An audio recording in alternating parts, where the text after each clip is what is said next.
सर्व भाविक भक्तांना श्री क्षेत्र भंडारा डोंगर ट्रस्टच्या माध्यमातून मी आपणाला शुभेच्छा देतो, आपल्याला धन्यवाद देतो की सालाबादप्रमाणे याही वर्षी मोठ्या आनंदाने उत्साहाने वसंत पंचमी हा तुकोबारायांचा जन्मदिवस, त्या जन्मदिवशी हा आपला कार्यक्रमाची सुरुवात होते आणि बार्शीच्या दिवशी आपण त्या कार्यक्रमाची सांगता करतो। साधारणतः 8 दिवसाचा हा नामसप्ताह आहे।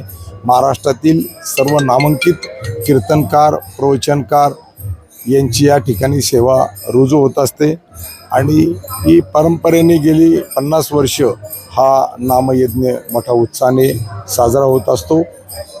सर्वांच्या सहकार्याने, सर्वांच्या आशीर्वादाने, लहान थोरा मोठ्यांच्या आशीर्वादाने आणि शुभेच्छाने हा नामयज्ञ संपन्न होत असताना जगद्गुरु तुकोबारायांची जन्मभूमी ही देऊगाव, पण कर्मभूमी आणि अध्यात्म साधण्याची भूमी ही श्री क्षेत्र भंडारा डोंगर। आपण पाहत असताना पाठीमागचा हा जो नांदुरकीचा वृक्ष आहे, याच वृक्षाखाली बसून जगद्गुरु तुकोबारायांनी पंचम वेद गणला गेलेला तुकोबारायांचा गाथा त्याची निर्मिती या ठिकाणी झालेली आहे। जिजामाईच्या पायातील काटा भगवंतांनी गुराख्याच्या रूपातील याच ठिकाणी काढलेला आहे। छत्रपती शिवाजी महाराजांना हिंदवीची स्वराज्याची स्थापना आणि प्रेरणा देणाऱ्याचं हे स्थान आहे। त्यामुळंच मोठ्या उत्साहाने, आनंदाने हा नामयज्ञ या ठिकाणी संपन्न होत असताना महाराष्ट्र, आंध्र, कर्नाटक, गुजरात हळू देशभरातील भाविक भक्त या ठिकाणी मोठ्या संख्येने येऊन पारायणाचा, कीर्तनाचा, प्रवचनाचा आनंद घेत असतात। त्यांना आपल्या सहकार्याने या ठिकाणी जिजामातेचा स्पर्श झाल्यामुळं मोठ्या प्रमाणात अन्नदान घडतं। जवळजवळ लाखो भाविकांना या ठिकाणी अन्नदान घडलं जातं। माझी गेली 25 वर्षाची आमच्या सर्वांची धारणा आहे, या ठिकाणी अन्नदान कधीच कमी पडलेलं नाही आणि या भावनेतून मोठ्या आनंदाने हा उत्सव साजरा होत असताना भाविक भक्तांच्या आशीर्वादाने, भाविक भक्तांच्या प्रेरणेने, त्यांच्या संकल्पनेतून आमच्या ट्रस्ट मंडळी आणि भाविक मंडळांनी निर्णय घेतला, अयोध्येतील असणारं राम मंदिर, अक्षरधाम याची निर्मिती जे करणारे आर्किटेक्चर कॉन्ट्रॅक्टर जे आहेत, त्यांच्या माध्यमातून तोच दगड, तीच थीम असणारं जगद्गुरु तुकोबारायांचं एक सुवर्ण मंदिर, अंदाजे पूर्वी आपले 125 कोटीचं होतं, परंतु 5-7 वर्ष गेल्यानंतर सर्वांच्या किमती वाढल्यामुळं अंदाजे 200 कोटी रुपयाच्या मंदिराचे कामाची निर्मिती या ठिकाणी चालू आहे। आपण वेळोवेळी त्याची जाहिरात ठिकाणी काम चालू आहे। 70% काम झालो आहे, जवळजवळ स्लॅब लेवलला काम चालू आलेलं आहे। लवकरात लवकर मला निश्चितपणे सांगता येईल, म्हणजे 1-2 वर्षाच्या आत आपण हे मंदिर पूर्ण करून महात्म्यांच्या आणि मोठ्या व्यक्तींच्या हस्ते याचं उद्घाटन सोहळा आपण लवकरात लवकर करूया।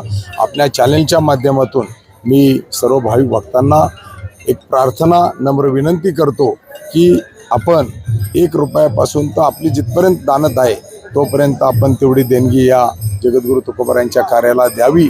धन्यवाद। रामकृष्ण हरी, रामकृष्ण। काम चालू आहे, किती एकरावर काम चालू आहे? हे क्षेत्र आपले एकंदरीत ट्रस्टच्या ताब्यात 7 एकर क्षेत्र आहे आणि मंदिर एक 27,000 स्क्वेअर फूटचं मंदिर आहे। साधारणतः 1 एकरमध्ये मंदिराचं रचना आहे आणि उर्वरित क्षेत्रामध्ये आपण त्या ठिकाणी या ठिकाणी जास्तीत जास्त कमीत कमी आपण बांधकाम करणार आहोत, कारण हा डोंगर आहे, हा वृक्षवल्लीने नटला पाहिजे, म्हणून जास्तीत जास्त आपण गार्डनिंग आणि जेवढं गरजेचं आहे मंदिराच्या अनुषंगाने ऑफिस वगैरे काय, तोच भाग फक्त या 7 एकरमध्ये आपण कव्हर करणार आहोत। त्याचा मास्टर प्लॅन चालू आहे आणि आपल्या माध्यमातून मला सांगायला एक आनंद होत आहे की ट्रस्ट शासनाबरोबर प्रयत्न करून आदरणीय राज्याचे मुख्यमंत्री साहेब असतील, दोन्ही उपमुख्यमंत्री साहेब असतील, त्यांना आपण प्रेझेंटेशन दाखवलेले, अधिकारी वर्गाला प्रेझेंटेशन खाली केलेले, अंदाजे एक 100 एकर क्षेत्र आपण शासनाच्या माध्यमातून या तुकोबारायांच्या सेवेसाठी घेत आहोत आणि त्या ठिकाणून देशातला भव्य दिव्य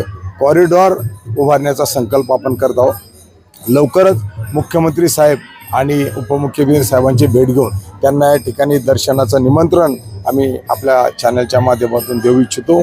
तो प्रकल्प देखील लवकरात लवकर सुरू व्हावा अशी जगद्गुरु तुकोबारायांच्या चरणी प्रार्थना करतो।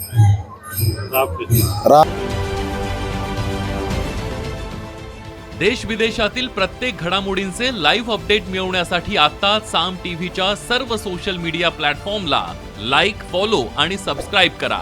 तसंच सर्व नोटिफिकेशनसाठी बेल आयकॉन प्रेस करायला विसरू नका।